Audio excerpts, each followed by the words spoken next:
Olá, Shalom, graça e paz. Olha eu aqui novamente, falando sobre o plano da salvação, esse plano poderoso, esse plano maravilhoso de Deus para toda a humanidade. Quero falar com você sobre as 4 coisas sobrenaturais que acontecem dentro da redenção. A redenção é a obra que Cristo Jesus fez na cruz por toda a humanidade. Portanto, fique comigo até o final, se inscreva no canal, ative o sino para que você possa receber todas as notificações, dê o seu like, compartilhe o vídeo. Fica comigo então.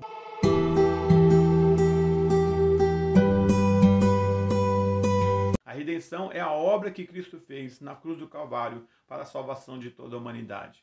Quero começar falando sobre a remissão.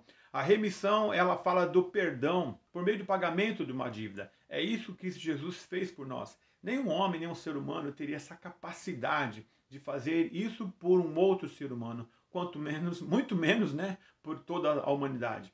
E Cristo Jesus fez isso por todos nós.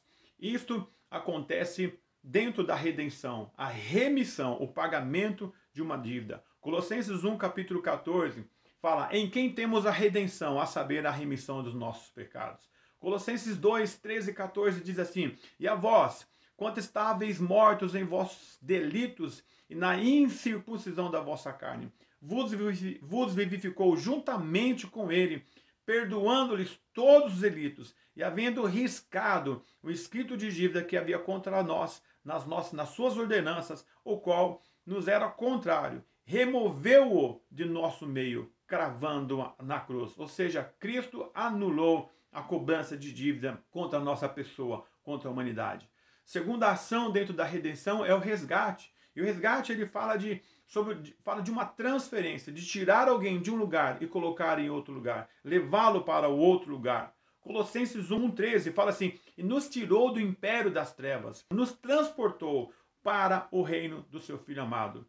É isso que eu estava dizendo anteriormente, que quando eu não conseguia deixar os meus vícios, eu era dominado por ele. Mas Cristo Jesus, quando ele resgata a pessoa, ele tira de uma condição de pecador, uma condição de acusação, e transporta para o reino do seu Filho amado. Romanos capítulo 6, versos 17 e 18 diz assim: mas a graças a Deus, que embora tendo sido servos do pecado, obedecesse de coração a forma de doutrina que fosses entregues e libertos do pecado, fosses feitos servos da justiça. O ser humano não tem condições de fazer isso por si só. É somente essa graça salvífica do Senhor que, quando invade o coração do ser humano e convence ele que ele precisa do Senhor, essas coisas tudo começa vai acontecendo simultaneamente.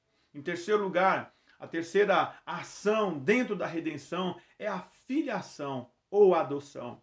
E isto fala de se tornar filhos por meio do sacrifício de Jesus.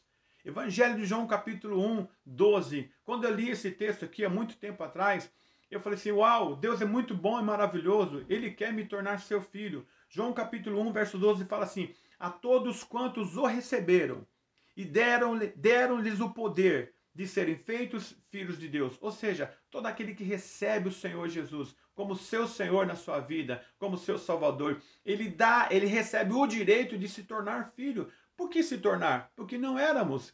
Nem todos são filhos de Deus, mas todos devem buscar Cristo Jesus como seu Senhor e Salvador para serem feitos filhos de Deus. Ou seja, o estado natural do ser humano é voltar à filiação do Pai. E isso foi quebrado lá no Éden, mas Cristo Jesus veio para novamente nos conectar ligados ao Pai como filhos. Esta é a filiação. Romanos 8,17 fala assim: e se sois filhos, também herdeiros, herdeiros de Deus e cordeiros de Cristo. E se é certo que com eles padecemos, para que também com eles sejamos glorificados. 1 de João 3,2 diz assim: amados, agora sois filhos de Deus. Uau, que bênção! Glória a Deus! Isso é poderoso, você saber que você é filho de Deus. E a palavra do Senhor continua dizendo, Romanos 8,16: o Espírito, o mesmo Espírito, ou seja, o Espírito Santo, o Espírito de Deus que agora está em mim e você, testifica com o nosso Espírito que somos filhos de Deus. Em quarto e último lugar, a quarta ação dentro da redenção chama-se vida nova, ou seja, uma nova vida em Cristo Jesus. Segunda carta aos Coríntios 5,17 diz assim: pelo que se alguém está em Cristo, nova criatura é. As coisas velhas se passaram e agora tudo é novidade, ou seja, Deus tem uma vida nova para você viver, para mim viver. E esta novidade de vida, ela se renova em todo o tempo. Cristo Jesus, ele deseja que você viva uma vida plena aqui na terra, e além dessa vida aqui na terra, a vida eterna com ele por toda a eternidade. Olha o que diz Hebreus 10, 17 e 18. E não me lembrarei mais dos seus pecados e de suas iniquidades. Ora, onde há remissão desses, não há mais sacrifício pelo pecado. Esta nova vida em Cristo Jesus é o início, aleluia, de uma nova jornada para um tempo de regeneração em todos os níveis do seu viver. Ou seja, após a conversão, começa-se um processo chamado santificação.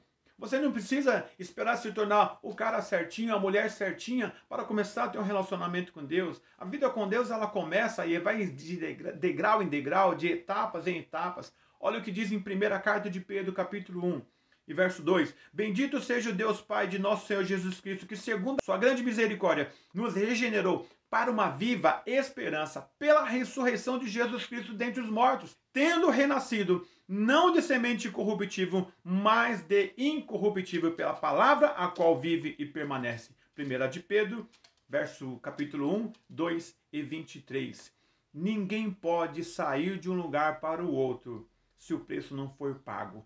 Esse pagamento só é possível se houver alguém com poder suficiente para fazer isso. Remissão é o ato de perdoar. Resgate é o ato de transportar alguém de um lugar para um outro lugar. Esta é algo que acontece na redenção. E tudo isso só pode acontecer se eu e você permitirmos Cristo Jesus entrar em nossas vidas e permitir que o Espírito Santo quebrante o nosso coração. Que o Senhor te abençoe e te guarde e que essa palavra fique gravada no teu espírito. Em nome de Jesus. Até o próximo vídeo.